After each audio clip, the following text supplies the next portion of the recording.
This is DOOGEE X97 Pro, and today I would like to demonstrate that you can share the Wi-Fi network password on this device.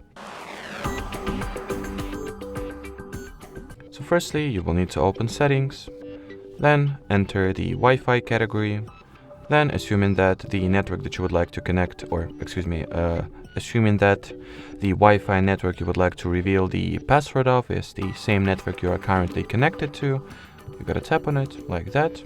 Then at the following network details page, go for the share option, and the following share Wi-Fi page will show you the password and provide you with the QR code that you can further scan with any other device that you would like to connect to the same Wi-Fi network.